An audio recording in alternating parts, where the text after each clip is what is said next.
आपुले आपण करा सोडवन, संसार बंधन तोडा वेगी. प्रत्येकाने ही गोष्ट लक्षात घेतली पाहिजे. प्रत्येक व्यक्तीला मोह मायेतून स्वतःला सोडवून घेता आले पाहिजे. जेवढ्या लवकर ही गोष्ट कळेल तेवढ्या लवकर परमेश्वर प्राप्ती होऊ शकेल. संसारिक गरजा कधीच संपत नाहीत. एक संपली की दुसरी उभी राहते. सुखाच्या मागे लागलं की मनुष्य सदैव वस्तू जमा करण्यात आपला सर्व वेळ वाया घालवतो, धन कमवतो आणि या जगातून निघून जातो. श्रावण वद्य अष्टमी हा भगवान श्रीकृष्णांचा जन्मदिवस तसेच संत ज्ञानेश्वरांचाही जन्मदिवस. भगवान गोपाळ कृष्णाने अर्जुनाच्या माध्यमातून अखिल विश्वाला गीतामृत पाजले, तर संत ज्ञानेश्वरांनी तेच गीतामृत सर्वसामान्य जनाला ज्ञानामृत पाजले. विविध दृष्टांत देत भगवद्गीता प्राकृत मराठी भाषेत ओवेबद्ध करून ज्ञानेश्वरी स्वरूपात मांडली. एवढेच नाही तर ज्ञानेश्वरांनी विश्व कल्याणासाठी विश्वात्मक देवाकडे पसायदान मागितले. संत ज्ञानेश्वर हे महाराष्ट्राच्या महान संतांपैकी एक होते. ते महाराष्ट्रातील एक थोर योगी, तत्वज्ञानी आणि संत कवी होत. भागवत तथा वारकरी संप्रदायाचे तत्वज्ञ प्रवर्तक. अंधाराकडून प्रकाशाकडे घेऊन जाणारा ज्ञानमार्ग त्यांनी सर्वसामान्यांना दाखवला. त्यांनी योग सामर्थ्याने आपले प्रभुत्व सिद्ध केले. आध्यात्मिक समतेवर आधारलेला वारकरी संप्रदायाची सुरुवात केली आणि वारकरी संप्रदायाला जन्म देणारे ज्ञानदेव सर्व संतांची माऊली झाले. आजही ज्ञानेश्वरांची पालखी खांद्यावर घेऊन संत मोठ्या भक्तिभावाने ज्ञानेश्वर माऊलीच्या नावाचा गजर करत नाम संकीर्तनात दंग होऊन पंढरपूरला जातात. 13व्या शतकात आपेगाव येथे श्रावण कृष्ण अष्टमी शके 1197 म्हणजे इसवी सन 1275 रोजी ज्ञानेश्वर माऊलींचा जन्म झाला. विठ्ठलपंत कुलकर्णी हे त्यांचे वडील, तर रुक्मिणीबाई ह्या त्यांच्या मातोश्री. पैठण तालुक्यातील आपेगाव हे त्यांचे जन्मगाव.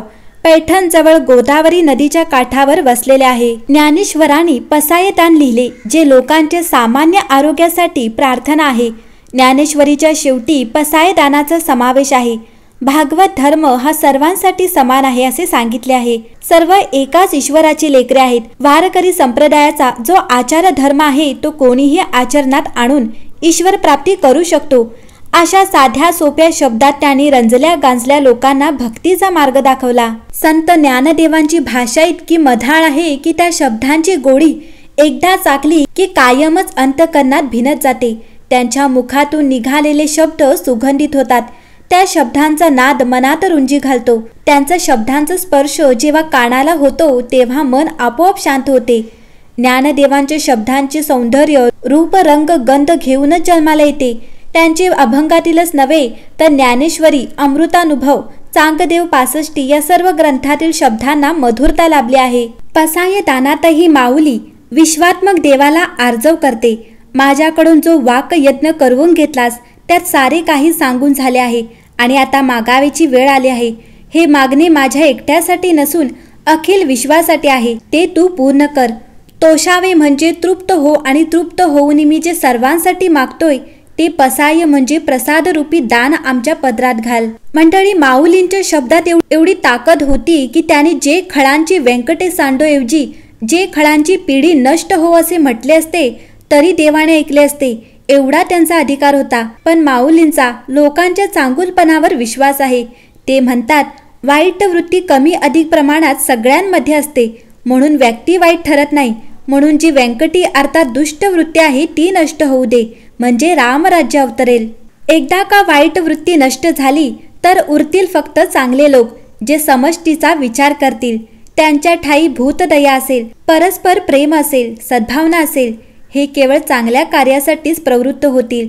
त्यांच्या हातून चांगलीच कामे घडतील आणि या सर्वांच्या प्रयत्नामुळे हे विश्व अतिशय सुंदर होईल. कारण येथील प्रत्येक जीवाला दुसऱ्या जीवाप्रती सहानुभूती असेल.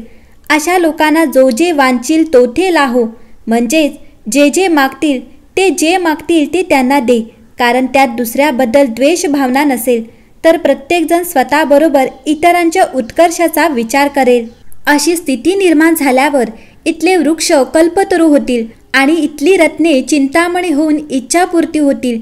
सुखा समाधानाने गुण्या गोविंदाने सगळेजण नांदतील. दुःख, वैर, द्वेष, मत्सर लयाला गेल्यामुळे निशंकपणे लोकांचे मन ईश्वर चिंतनात रममाण होईल. तो दिवस नक्की येईल अशी माऊलींना खात्री वाटते. ते ज्या दिवशी घडेल त्या दिवशी हा ज्ञानदेव सुखिया झाला असे समजावे.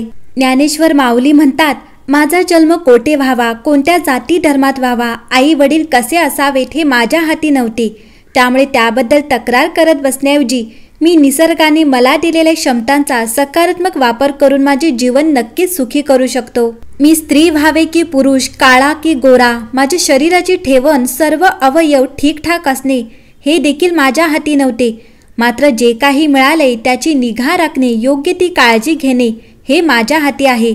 माझ्या आईवडिलांची सांपत्तिक स्थिती, सामाजिक स्थान, त्यांचा स्वभाव हे देखील माझ्या हाती नव्हते. त्यामुळे ते कसेही असले तरी त्यांचे माझ्यावर प्रेम आहे हे मी सदैव लक्षात ठेवावे. सगळ्यांना सगळी सुख मिळत नाहीत, हा निसर्गाचा नियम आहे. त्यामुळे माझ्या आयुष्यात देखील काही दुःख असणारच आहेत. ती दुःख कोणती असावीत हे देखील ठरवण्याचा माझा अधिकार नाही. त्यामुळे माझ्या दुःखाचे भांडवल न करता मी त्या दुःखांचे निराकरण करण्यासाठी सकारात्मक प्रयत्न करत राहीन. माझ्या आसपास असलेल्या लोकांनी, माझ्या संपर्कात येणाऱ्या लोकांनी माझ्याशी कसे वागावे हे मी ठरवणे माझ्या हाती नसले तरी मी त्यांच्याशी प्रेमपूर्वक वर्तन करणे नक्कीच माझ्या हाती आहे. संयम, मृदू भाषा, मंगल कामना हे माझ्या हाती आहेच.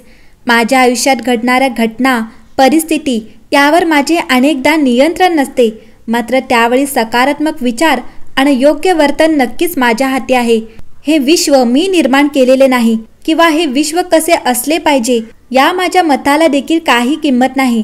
तेव्हा हे असे का, ते तसे का, असे का नाही वगैरे प्रश्न विचारत राहून वैतागण्याऐवजी जे चूक आहे, अयोग्य आहे ते किमान मी तरी करणार नाही हे मला ठरवता येईल.